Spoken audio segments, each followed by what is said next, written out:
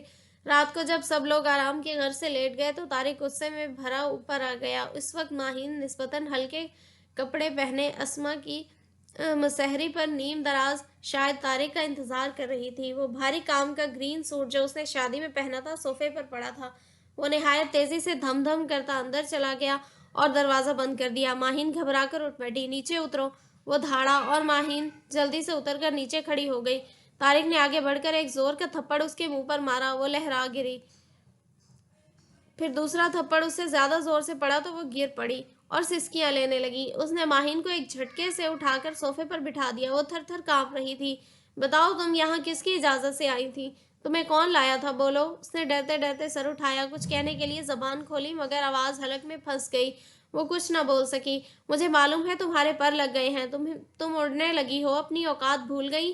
مجھے تم سے محبت نہیں ہو گئی تھی، میں نے تمہاری مدد کی تھی۔ وہ تمہاری اماں کے رونے، خوشامد کرنے اور ان کی تنہائی بے بسی دیکھ کر میں نے احمقانہ قدم اٹھا لیا تھا اور اپنا انسانی فرض ادا کیا تھا، مگر تم نے میری رعایت اور ہمدردی سے ناجائز فائدہ اٹھایا۔ میں تمہیں کبھی معاف نہیں کروں گا۔ تمہاری وجہ سے میرا گھر برباد ہو رہا ہے۔ ہال میں ہماری چچی کی گوہر افشانیوں سے سب کو معلوم ہو گیا کہ میں نے تمہارے ساتھ دوسرا نکاح کیا ہے۔ تم میری بیوی ہو۔ لوگوں کی نظروں نے مجھے بتا دیا کہ میں کتنا برا انسان ہوں کہ اتنی خوبصورت، پڑھی لکھی اور خاندانی بیوی کے ہوتے ہوئے میں نے اس گندگی کو اپنے گلے سے لگا لیا۔ اسما کی ماں اسے اپنے ساتھ لے گئی ہے۔ وہ سخت ٹوٹا بکھرا ہوا انسان لگ رہا تھا۔ اس وقت ماہین نے اس کے آگے ہاتھ جوڑ دیے۔ طارق بابو، مجھے معاف کر دو، وہ روتے ہوئے بولی۔ مجھے نہیں معلوم تھا کہ میرے آنے سے یہاں اتنی گڑبڑ ہو جائے گی۔ نہ مجھے یہ معلوم تھا کہ تمہاری چچی تمہارے خلاف ہے، ورنہ میں نہ آتی۔ میں انہیں اپنا ہمدرد سمجھ کر جو کہتی گئی وہ کرتی رہی، اس لیے کہ میں تمہارے گھر میں اپنی جگہ بنانا چاہتی تھی۔ تم جو چاہے میرے ساتھ سلوک کرو، مگر مجھ سے ناراض مت ہونا۔ اب جو کہو گے وہ کروں گی۔ تم اپنی بیوی کو منا کر لے آؤ، میں یہاں سے چلی جاؤں گی۔ میں سمجھتی ہوں کہ مخمل میں کبھی ٹاٹ کا پیوند نہیں لگ سکتا۔ وہ بدستور غصے میں تھا، جاتے ہوئے بولا، صبح جلدی تیار ہو جانا، آگے کوئی بات نہیں سنوں گا۔ ماہین کے سارے خواب چکنا چور ہو گئے تھے۔ اس نے بھلا یہ باغ و بہار ماحول، اتنا اچھا گھر، ایسے لوگ اور فیشنیبل ہستی مسکراتی خوبصورت لڑکیاں کہاں دیکھی تھی؟ یا اللہ، 2.5 دن کی یہ بادشاہت دے کر مجھ سے نہ چھین۔ وہ سوچتی اور روتی سسکتی سو گئی۔ صبح فجر کی اذان پڑھ کر طارق نے آ کر اسے جگایا۔ اٹھو، منہ ہاتھ دھو کر چیزیں سمیٹو اور برقع اوڑھ کر نیچے آؤ، مجھے جلدی واپس آنا ہے، ناشتہ گھر پر کر لینا۔ وہ جس تیزی سے آیا تھا اسی تیزی سے سیڑھیاں اتر گیا۔ ماہین نے ہاتھ منہ دھویا، بالوں میں برش پھیرا، صوفے سے سوٹ اٹھا کر طے کیا، شاپر میں ڈالا، برقع اوڑھا اور نیچے اتر گئی۔ طارق کی بڑی بہن اور باپ بیٹھے چائے پی رہے تھے۔ اخبار کھلا سامنے رکھا تھا۔ ماہین نے دونوں کو سلام کیا، انہوں نے جواب دیا، جیتی رہو، آؤ چائے پی لو۔ نہیں ابو، بس نکل جائے گی۔ طارق اندر سے نکلا اور باہر چلا گیا، وہ بھی اس کے پیچھے ہی نکل گئی۔ اس نے کوارٹر میں اسے پہنچا دیا اور کہا، گھر میں ہر چیز موجود ہے، چائے، ناشتہ، کھانا اپنی مرضی کا بنا لو، اور کچھ نوٹ اسے دے کر چلا آیا۔ جب سے اسما بچی کو لے کر گھر گئی تھی، وہ ننھی عمیرہ کی جدائی سے سب سے زیادہ پریشان ہو گیا تھا۔ ہر دم بلبل کی طرح سارے گھر میں چہکتی پھرتی تھی، اندر باہر سارے لوگ چاہے جس عمر کے ہوں، اس کے انکل چاچو تھے اور سب اس کے دوست تھے۔ ہاتھوں ہاتھ رہتی تھی، اب اس کا دل کہیں نہیں لگتا تھا۔ گھر میں سب اس کی کمی محسوس کر رہے تھے۔ نئی دلہن کے چوتھے چالے شروع ہو گئے تھے۔ طارق کا دل ماہین کی طرف سے کھٹا ہو گیا تھا۔ نہ وہ یہاں آئی، نہ یہ نقشہ بنتا۔ چچی اور ان کی اولادیں بڑی کینہ پرور تھیں۔ لوگوں کی اور خصوصاً اپنے تایا اور تایا زاد بہن بھائیوں کی چھوٹی چھوٹی کمزوریوں اور غلطیوں کو اچھالنا ان کی فطرت تھی۔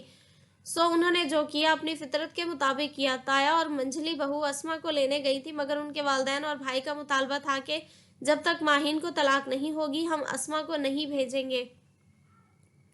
سب نے انہیں یقین دلایا کہ ایسا ہی ہوگا، ہم خود بھی یہی چاہتے ہیں۔ منجلی بہو نے بھی اسما کو سمجھایا، دلہن اپنا گھر بچانے کے لیے عورت کو بڑی بڑی قربانیاں دینی پڑتی ہیں، اس کا یہ حل ہرگز نہیں کہ تم مورچہ چھوڑ کر گھر بیٹھ جاؤ۔ تب اسما نے سرگوشی میں کہا، بھابھی، میں ان نزاکتوں کو سمجھتی ہوں، طارق سے ناراضی کے باوجود میں اپنا گھر چھوڑنا نہیں چاہتی، مگر اماں اور بڑے بھیا کی ضد کے آگے میں بے بس ہو گئی ہوں۔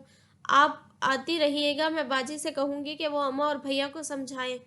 آخر وہ دونوں بے نیل و مرام واپس آ گئے، مگر تبھی عمیرہ کو ساتھ لیتے ہوئے وہ دادا کے گلے کا ہار بن گئی تھی۔ تب بڑے بھیا نے کہا، آپ اسے لے جائیں ورنہ رو رو کر جان کھا لے گی، پھر اسے بھیج دیجیے گا۔ طارق کی نیندیں اڑ گئی تھی، کھانا پینا بھی واجبی رہ گیا تھا۔ وہ آفس جاتا مگر ماہین سے ملے بغیر واپس آ جاتا۔ 15 دن گزر گئے تھے۔ ایک دن ٹہلتا ہوا اپنے کوارٹر کی طرف نکل گیا۔ اسی لمحے اس نے اپنے کوارٹر سے ایک اجنبی شخص کو نکلتے دیکھا۔ وہ ایک نوجوان لڑکا تھا۔ طارق کے قدم ٹھٹک گئے۔ جب وہ دور چلا گیا تو اس نے بھی اپنے قدم موڑ لیے۔ اس کا ذہن ایک دم گھوم گیا تھا۔ اس نے آفس میں آ کر کمال کو فون کیا، اس سے بات کی۔ کمال، تمہیں کچھ پتا ہے؟ آج میں نے ایک نوجوان لڑکے کو اپنے کوارٹر سے نکلتے دیکھا تھا۔ تم جانتے ہو؟ ہاں، میں نے بھی اسے دیکھا تھا۔ جب ماہین ایک دن کوارٹر سے باہر نل پر پانی بھرنے آئی تو میں نے اس لڑکے کے متعلق پوچھا تو اس نے بتایا وہ کوئی اس کا عزیز ہے جو جہلم سے آیا ہے۔ بشیرہ نے بیٹی کی خیریت معلوم کی تھی اور اسے بلوایا تھا۔ اس کا نام اکبر ہے اور شہر میں کہیں ٹھہرا ہے۔ وہ کئی بار آ چکا ہے۔ تم نے بھی تو اس کی خبر نہیں لی۔ آتے ہو تو وہاں کیوں نہیں جاتے؟ اگر خدا نہ خواستہ کچھ الٹا سیدھا ہو گیا تو بات تمہارے ہی اوپر آئے گی، کیونکہ وہ تمہاری بیوی ہے۔ یا تو اسے تحفظ دو یا پھر 2 بول لکھ کر اسے جہلم روانہ کر دو۔ تمہاری ذمہ داری ختم ہو جائے گی۔ تم ٹھیک کہتے ہو کمال، میں یہی سوچ رہا ہوں کہ اسے طلاق نامہ تھما کر جہلم روانہ کر دوں۔ اس کی وجہ سے میری بیوی میکے چلی گئی۔ میرے باپ بھائی مجھ سے سخت ناراض ہیں۔ کچھ تو مجھے کرنا ہے۔ اس نے فون رکھ دیا اور سوچنے لگا۔ 1 ہفتہ اور گزر گیا۔ اس نے طلاق نامہ تیار کر کے وکیل کے دستخط کرا لیا اور مہر کے 5,000 رکھ کر وہ لفافہ لے کر جب کوارٹر پہنچا تو ماہین ریشمی جوڑا پہنے 16 سنگار کیے ہنس کر اکبر سے باتیں کر رہی تھی۔ اکبر کی نظروں میں بڑی وارفتگی تھی۔ اس کا ہاتھ ماہین کے کندھے پر رکھا ہوا تھا۔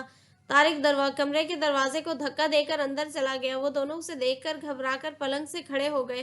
طارق بابو آ گئے؟ ماہین اپنے کو سنبھال کر ہنستی ہوئی آگے بڑھی تو طارق کی آنکھوں میں خون اتر آیا، مگر اس نے ضبط کر کے اکبر کی طرف دیکھا۔ یہ کون ہے؟ میں جی ماہین کے چھوٹے چاچا کا بیٹا ہوں اکبر، مجھے اس کی نانی نے بھیجا ہے اسے لینے۔ وہ جی آپ وہ بشیرہ بیمار ہے۔ بجائے ماہین کے اس نے جواب دیا۔ طارق بابو، میری ماں بیمار ہے، اس نے مجھے بلایا ہے، میں آپ کا انتظار کر رہی تھی۔ اتنی دیر میں اس نے خود کو بالکل نارمل کر لیا تھا۔ اسے خاموش دیکھ کر وہ پھر ڈرتے ڈرتے بولی، کچھ دن کے لیے چلی جاؤں کیا؟ اس نے امید بھری نظروں سے اس کو دیکھا۔ طارق نے کہا، کچھ دن کے لیے نہیں، ہمیشہ کے لیے چلی جاؤ۔ طارق نے لفافہ اس کے ہاتھ میں تھما دیا۔ اس میں تمہارے مہر کے 5,000 اور طلاق نامہ ہے۔ ماہین ایک دم چپ ہو کر لفافہ کھولنے لگی۔ 5,000 کے کرارے نوٹ دیکھ کر اکبر کی آنکھیں چمک اٹھیں۔ پھر اس نے دوسرا کاغذ کھولا، دیکھا اور لفافہ بند کر کے طارق کی طرف بڑی دکھی اور شاکی نظروں سے دیکھتی رہی۔ طارق بابو، یہ تم نے اچھا نہیں کیا۔ پھر اس کی آنکھیں ڈبڈبا گئیں۔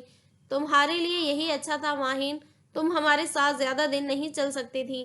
ہمارے یہاں اپنی عورت کے ساتھ کوئی اجنبی مرد دیکھا جاتا ہے تو اسے گولی مار دی جاتی ہے، مگر ہم نے تمہارے ساتھ بڑی رعایت کی ہے، ورنہ تمہارے ساتھ اس شخص کی لاش خون میں ڈوبی ہوئی یہاں نظر آتی۔ اس گھر سے سب کچھ لے جاؤ، جو چیز چاہے، مگر شام تک کوارٹر خالی ہو جانا چاہیے۔ اس کی چابی چوکیدار کی بیوی کو دے جانا۔ وہ تیزی سے مڑا اور کھلے دروازے سے باہر نکل گیا۔ اب کھڑی کیا دیکھ رہی ہے؟ چل سامان باندھ، سوائے الماری اور پلنگ کے سب کچھ لے چل۔ اکبر نے پلنگ کی چادر کھینچی تو ماہین نے اس کا ہاتھ پکڑ لیا۔ بستر رہنے دے بابو، یہاں آ کر آرام کرتا ہے۔ ماہین نے چادر پھر بچھا دی اور تکیے رکھ دیے۔ اوہو، بڑا خیال ہے بابو کا، اور میں جو اتنی دور سے آیا ہوں تیرے لیے میرا کچھ خیال نہیں؟ مجھے چھوڑ کر بھاگ کھڑی ہوئی اور شہری بابو سے شادی کر لی، بے وفا نہ ہو کوئی تیرے جیسا۔ وہ ہنس ہنس کر اسے چڑھا رہا تھا، مگر اس نے ایک چپ سادھ رکھی تھی۔ اسے کچھ اچھا نہیں لگ رہا تھا۔ اکبر نے ایک قہقہہ لگایا، مگر بابو تھا سمجھدار، اس نے ہمارے لیے راستہ صاف کر دیا۔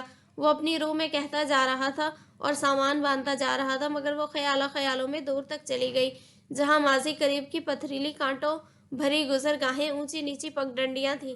ہائے میرا نصیب!